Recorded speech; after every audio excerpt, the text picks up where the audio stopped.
Today on Documentify TV, journey with us as we explore the Wichita First Nations. The Wichita people, also known as Kitikiti'sh, trace their roots back to the Caddoan linguistic family. Their ancestral lands stretched from the Red River in Arkansas north to Nebraska. They emerged as a distinct group in present-day Oklahoma, Kansas, and Texas. The Wichita Nation fostered a culture deeply intertwined with the cycles of nature. They were originally hunter-gatherers moving with both weather and game through the southern plains. Around 900 CE, they adopted agriculture, establishing farming villages along the Wichita and South Canadian rivers in present-day Oklahoma. They were known as master traders, building an intricate network of exchange among various indigenous tribes and, later, European settlers. Their homes were constructed from the prairie itself, crafting grass houses that stood against the Great Plains gusts.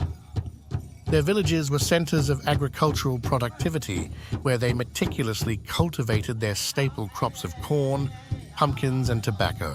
Social structure in Wichita tribes was inextricably linked with the bison hunt.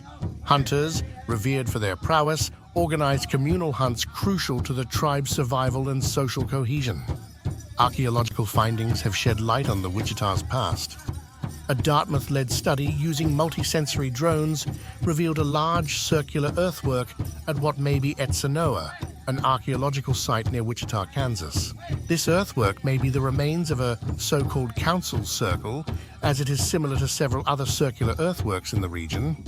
In another instance, Wichita State University's Dr. Crystal Dozier led a team of students in a cultural resource management project for the city of Wichita. The team dug holes every 15 meters, unearthing 3 isolated pieces of lithic debitage, which are pieces that have flaked off in the process of making stone tools. From their pre-contact way of life to their current standing, the Wichita's past encapsulates a saga of persistence and cultural endurance on the North American continent. Their history reflects the broader narrative of indigenous survival and adaptation in the face of expanding European colonization. Let us know your thoughts about our video. We would love to hear your comments and stories in the comments section below. Thanks for watching. See you in the next video.